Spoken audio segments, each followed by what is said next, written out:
So, what's up guys? So, for today's video, papakita ko na sa inyo yung mga iba't ibang pinapakain natin sa ibon natin, tsaka yung mga usual na ginagamit natin pag nagpapakain tayo sa kanila.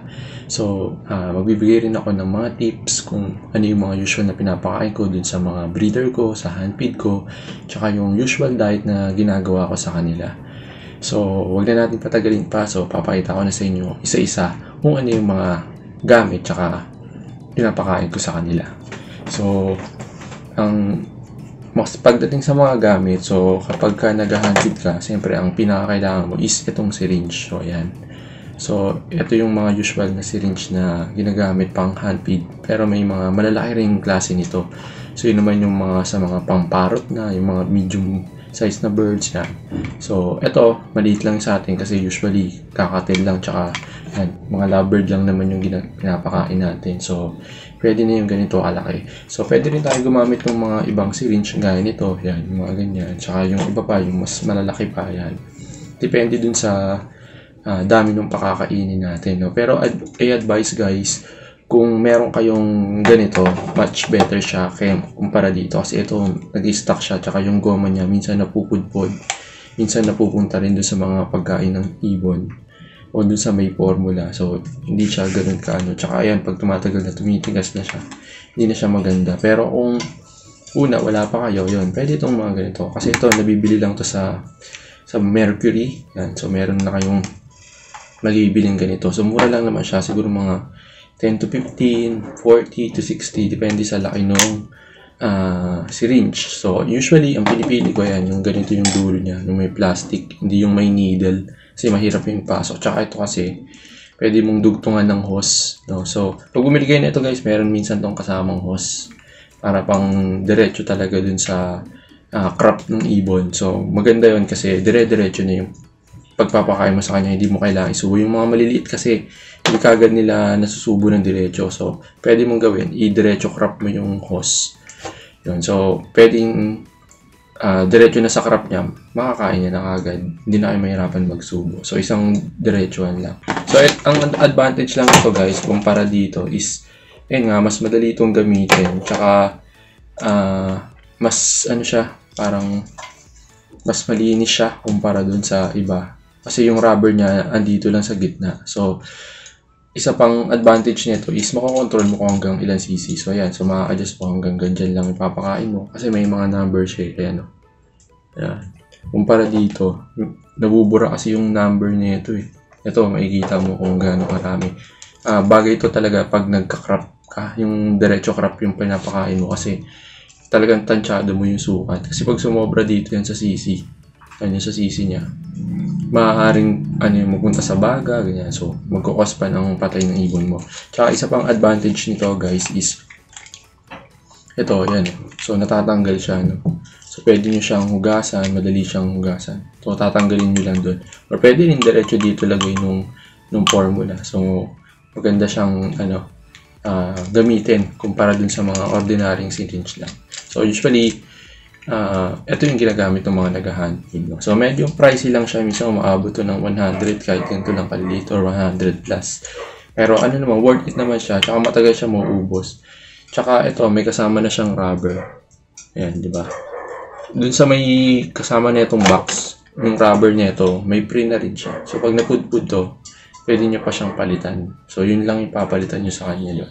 Pero ito, matagal na to. Tagal ko nang ginagamit. Okay pa rin. Kaya, okay din yung ganito. Kung makakabili kayo ng mga ganitong klase ng syringe is, ito yung bilhin nyo. Yan. So, yan yung mga ginagamit natin. So, isa pa, yung pangkanaw natin. Yan. Napakita ko na rin yata to. So, dito tayo usual nagkakalaw. Even though may sukat-sukat to, may maliit, malaki yan. Akin tinatansya ko lang naman. Tsaka spoon, yan. So, meron din spoon guys, yung metal. Much better yun, yung patulis. Para kung hindi kayo gumagamit na ng syringe gaya nito, is pwede nang diretso subo dun sa inahandpin nyo. So, sasalukin nyo lang siya, tapos papasubo nyo. Yun. So, ang korte nun pa tulis guys. Sa akin, hindi na ako gumagamit ng usually syringe talaga ako. Pag tumagal kasi, nag-birdseed na ako. So, hindi ko na yun masyadong sinusubo. Pero, ang advice ko sa inyo guys, kung kaya nyo silang i-handfeed na gamit yung formula lang, huwag nyo na i-seed, is gumamit kayo. ay wag na kayong maglipat ng seed kasi based dun sa experience ko at observation, yung mga ibon na nagpo-formula is matataba sila kumpara dun sa mga nagsiseed na, no? So, medyo mababa yung nutrients nun, tsaka hindi sila nabubusog masyado sa seed. Ang advantage lang nung seed is kapag aalis kayo, pwede nyo silang iwanan ng seed kasi kunyari walang may iwan, walang mag-aalaga nun sa ibon, walang magpapakain, di ba? So, kawawa, walang magpapakain, mahirapan kayo, no? So, akin, sinid ko sila kasi minsan umalis ako, wala ako dito. Walang magpapakain sa kanila, di ba? So, kung ganun yung case, sinid ko na lang talaga sila para pag wala ako, makakakain pa rin sila tsaka mabubusog sila. Sa kaso kasi minsan pumapasok ka, umaalis ka, ganyan. So, minsan out of town. So, yun. So, at least kung wala ako ng mga 1-2 araw, lalagyan ko lang sila ng maraming seed is yun. Makakasurvive na sila, no? So, yung tubig lang ipapalitan, no? Minsan binibilin ko na lang. Pero kasi itong formula, matrabaho siya. Titimpla mo pa, papakain mo pa. Yun lang yung disadvantage nito. Pero, ang maganda lang doon, talagang malulusog yung ibon mo. So, yun. So, isang tip yun, guys. Kung kayo yung type ng person na paalis-alis, yun. So, hindi nyo na mapakain minsan yung ibon nyo is pwede kayong mag-seed na o mag-choose ng seed. Pero kung hindi nyo kaya, kung kaya nyo pala, sorry, is formula pa rin kayo. Stay kayo dun sa formula. Much better yun. Lalo na dun sa mga handfeed. So, yan. So, yan yung mga ginagamit natin. So, pumunta naman tayo dun sa mga usual na ginagamit natin pang handfeed, yung mga formula. So, yung una sa natin is ito, yung sakto. So, maganda rin siya. Tsaka, proven na to. Malakas siyang magpalaki ng ibon. So, yan. So, ito lang papakain nyo, guys, yung sakto. Isa rin to sa mga okay na brand na pwede nyo mapakain. Yan. So, ang price nito siguro umabot ng mga 200 plus minsan. Medyo pricey siya kumpara dun sa mga iba. Pero, mabango to, tsaka okay din sa mga ibon. So, yan, yung sakto. Yan. Tapos, yung sunod naman natin na ginagamit is ito, yung buson. Yan. Ito, usually ginagamit ko na to matagal na. So, marami rin akong stock nito kasi minsan mahirap bumili sa pet shop. So, in-order ko online. Pero, marami ng mga ganito. Tsaka yung sakto, marami nang nagbibenta. So, ito, much mura siya. Pero, hindi lang siya ganun kabango. No? So, pag naamoy mo siya, parang amoy chick booster siya. Ayan, so, pero usually, dun din naman ginagawa itong mga to sa chick booster lang. Ako, hindi na ako naggagawa ng sarili kong formula. Usually, kapag,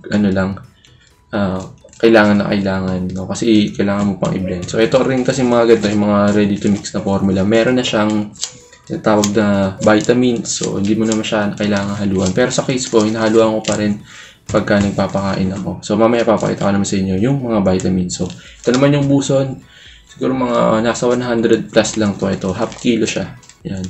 Yung kanina, yung sakto, half kilo din yung. Pero minsan, umabot ng 200 plus. So, ito mga 100 plus lang. Siguro mga 150, ganyan. No, wala pa.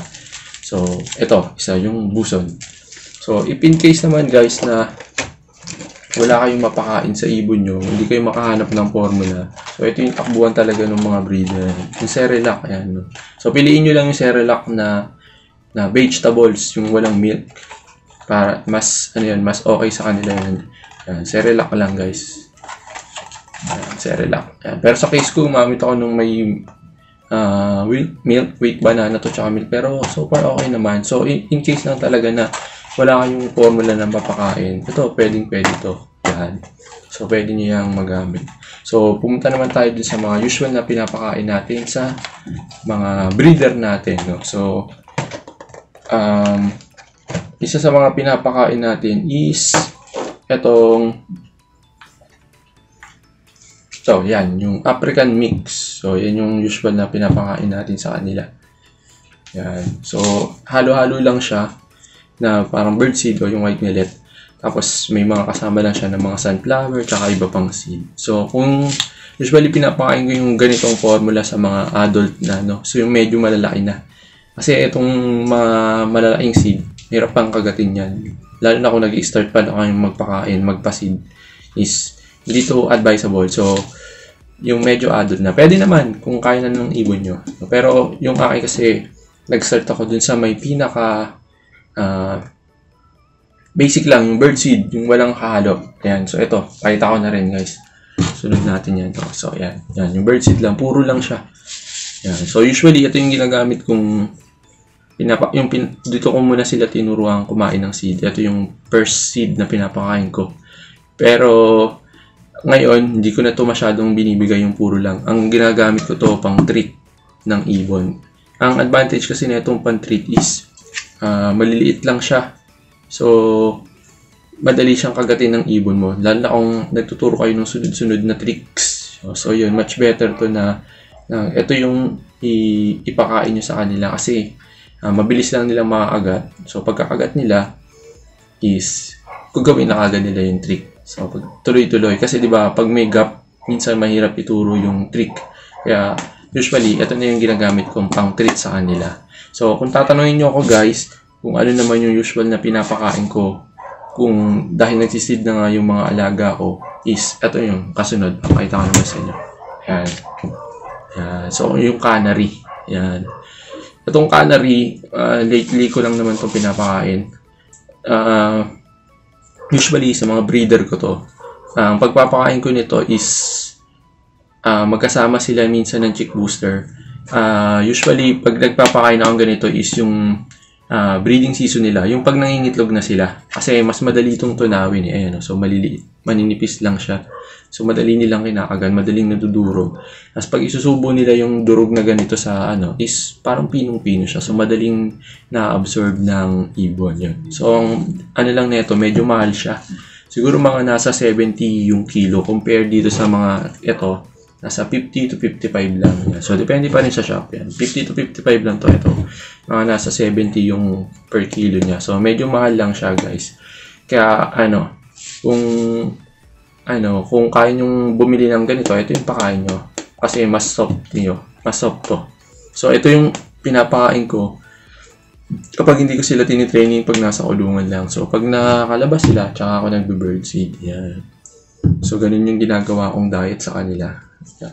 So, next naman natin is itong sunflower seed. Ayan. So, yan yung sunflower seed. Ayan. So, malalaki siya. Usually, pan-treat ko lang din to. Ayan. Pinapan-treat ko lang sa kanila. Pero minsan, kapag emergency, nagmamadali ako, wala akong mapakain kagad. Ito yung lalaglag ko dun sa may, sa pakainan. Ayan. So, ang gusto rin ito ng mga ibon kasi matamis-tamis to. So, usually ginagamit ko to sa mga hand feed ko lang. Pero kung yung mga breeder, bihira lang. Kasi nga, pag nagsusubo sila, minsan malalaki to, matagal lang. Pero pwede rin kasi nadudurog naman nila to. Yan. So, pwede rin to. So, ito isa pa natin pinapakain. Ang price nito siguro mga nasa 50 lang din to 55 siguro. Ganun lang yung presyo nito. Yan. So, sunflower seed guys, pwede nyo rin yung mapakain. So, pagka breeding season din pala, usually, pinapakain ko rin sila ng chick booster, no? So, alam niyo naman yung chick booster guys. So, gawa ko ng sample. Ito. Yan. So, ito yung sample ng chick booster. Ayan, and may mga halo na kasi kumain sila ito ng soft food. Yan. So, yan yung chick booster guys. So, mura lang yung chick booster. Kung usually, hinahalo ko lang siya. Hinahalo ko lang yung kapag breeding season na nga, yun na pag magsusubo sila. Kasi, pagkakain nila, tutunawin kagad nila yung chick booster. Madali siyang matunaw kumpara dun sa mga birdseed. Kasi, sa observation ko, minsan pag kinain ng ibon yung mga seed, hindi pa agad natutunaw. So, pag sinubo nila, parang buo-buo pa siya, no? Which is, minsan nagpapabagal rin sa paglaki. Pero yun nga lang, matagal magutom. Pero ang maganda doon, kasi pag mabilis kumakain yung ibon, mas mabilis siyang lumaki. So, based lang yun sa observation ko. So, tapos, ang next naman natin is yung ating mga vitamins. So, meron tayong ginagamit na vitamins. So, ito ginagamit ko, ito. Brody. Nabili ko lang to. Sinubukan ko lang naman siya. Pero so far, okay naman. Feeling ko, isa rin to sa naging cost ngayon ng itlog yung mga breeder natin. No? So, pwede kayong bumili ng ibang vitamins dito guys. Wag to. Pinakita ko lang din sa inyo, parang sample lang yun. So, kung walang-wala kayo, pwede kayong gumamit ng mga ganitong klaseng vitamins. So, ito yung pampertil nila. Yan. So, usually sa manok to pero yan, ginamit lang natin. So, may nabibili namang mga pampertil na ganito. Merong mga egg 1,000, tapos Picoy, yung Pertibit. So, pwede nyo rin yung gamitin. Pinapatak lang yon, tapos yung egg 1,000 hinahalo lang sa tubig. So, ito guys, hinahalo lang din siya sa tubig. So, yung sa may painuman nila. Sa once na iniinom na nila yun, na-absorb na nila yung vitamin. So, importante din to yung mga ganito guys, especially pag nagbe-breeder kayo, para yung egg matibay siya, tsaka talagang makakapagpisa tayo ng ibon. Tapos, pwede rin yung mga malunggay na vitamins na hinahalo. So, pwede rin yun guys. So, sa formula, meron din ganung formula na malunggay. So, kung may mga sakit naman yung ibon nyo, pwede nyo gamitan ng Ambroxol, mga ganun. So, lalo na pag sinisipon, pwede nyo yung gamitin guys. Pero sa akin, sa case ko, hindi naman sinisipon yung ibon ko. Siguro kasi lagi ko silang kinakarga ng ibon. So, yun lang din ang advantage nito guys, pag nagba-vitamins kayo, hindi sakitin yung ibon nyo. Yan. Sila ito, in-expose na yan sa labas. Yan, lagi silang, pati yung mga breeder ko, lagi lang din naman yun nasa labas. Pero, never pa silang nagkasakit o sinipon ng hina, ganyan. So, vitamins nyo lang siya. So, ito, pakita ko lang sa inyo, yung isa ko pang ginagamit. Ito, parang pampalakas lang talaga siya, Vitamin Pro. So, yung isa nito, pwede nyo ihalo sa 2 liters na tubig. Tapos, i-shake nyo lang siya. Tapos, ang pagpapainom naman nito, guys, pag naglagay kayo sa umaga, hanggang tanghali or hapon, palitan nyo na ng tubig. So, kasi napapanis din siya, no? So, matagal naman siya, siguro mga 12 hours bago mapanis. Hindi naman siya napapanis talaga, pero hindi ko lang siya pinag-i-stay ng matagal. So, once na nagpainom na ako sa hapon, pinapalitan ko na siya or tinatanggal ko na siya. Ng tubig na lang yung pinapalit ko. So, yun yung ginagawa kong technique, no? So, itong Vitamin Pro, okay din siya, guys. So far, yung mga ibon ko, hindi sila nagkakasakit o sinisipon. Kaya, kung kaya nyo bumili ng mga ganitong vitamins, is bilhan nyo sila. So, magkano lang naman ito mga 25. Ito, matagal ko na siyang naubos. Ang ginagawa ko kasi, binubudbud ko lang ito dun sa may tubigan nila. So, konting-konti lang. Parang patak-patak. Tak-tak lang ng konti. Tapos, pag medyo nag-red na yung water yun, so okay na yun. Hindi na ako naghahalo dun sa may malaking lagayan, like yung 2 liters na lagayan. Kasi nga, konti lang naman yung ibon ko So, mapapanis lang siya. So, ang ginagawa ko, nagtataktak lang ako nito. So, ihalo nyo lang siya. Pero, depende pa rin sa discard nyo. Kung marami kayong ibon, is yun. Ayun ang gawin nyo. Ihalo nyo siya sa 1 liter yung mga pinagtanggalan. Like yung sa mga soft drinks, yun. So, pwede nyo yung gamitin. So, that's it lang po muna guys for this video. Sa mga tips natin, tsaka tricks. Tsaka isa pa palang tip guys, kung magtitrain kayo ng ibon, diba sinasabi natin lagi silang gutom para sumusunod sila. Pero hindi naman kailangan na gutom. At least may konti lang silang kinain. Yun. Kasi pangit mo pag ginugutom mo, nangangayaya. So, ginawa ko yung kay Laito, ginugutom ko sila before. Ang bilis nilang turuan, pero ang nangyayari, parang bumabagsak ang katawan nila, pumapayat. So, hindi rin siya advisable na ganun yung gagawin nyo. And, siya nga pala, pag nagtitreat pala kayo ng ibon, is, huwag nyong pagpare-parehas. Like, for example, kung ang pinapakain nyo sa kanila is yung birdseed, yan. So, kung magtitreat kayo or nagtitraining kayo, huwag ito yung ipang-treat nyo rin sa kanila. Kasi parang useless lang din or parang inuulit nyo lang yung kinakain nila. Parang di sila nasa-satisfy or walang happiness na nakuha. So, happiness talaga. So, yun. So, kung nagaganito kayo, ang ipang-treat nyo is yung sunflower. Kung nagkakala rin naman kayo, ang ipang-treat nyo is yung birdseed natin, yung sunflower seed. Yan. So, ganun yung gawin yung technique, guys. Huwag nyung masyadong gutumin kasi mga ngayayat sila. So, yun. So, that's it lang for today's video. Sana meron kayong natutunan. Siguro sa susunod na video, i-discuss ko naman sa inyo yung mga soft food na pinapakain natin dun sa mga ibon natin. So, kasi aside from itong mga to, so, binibigyan ko rin sila ng soft food para healthy sila. Ayan. So, makikita nyo, ayan, meron silang mga parang mga dahon na tangkay-tangkay. Ayan. So, yun yung mga pinapakain sa kanila. So, yun. Sa susunod na lang, gagawa na lang ako ng video. So, ayun na. Final na talaga to. Tapos na talaga siya. So, thank you for watching. Don't forget to like, comment, and subscribe. So, yun lang. Bye-bye.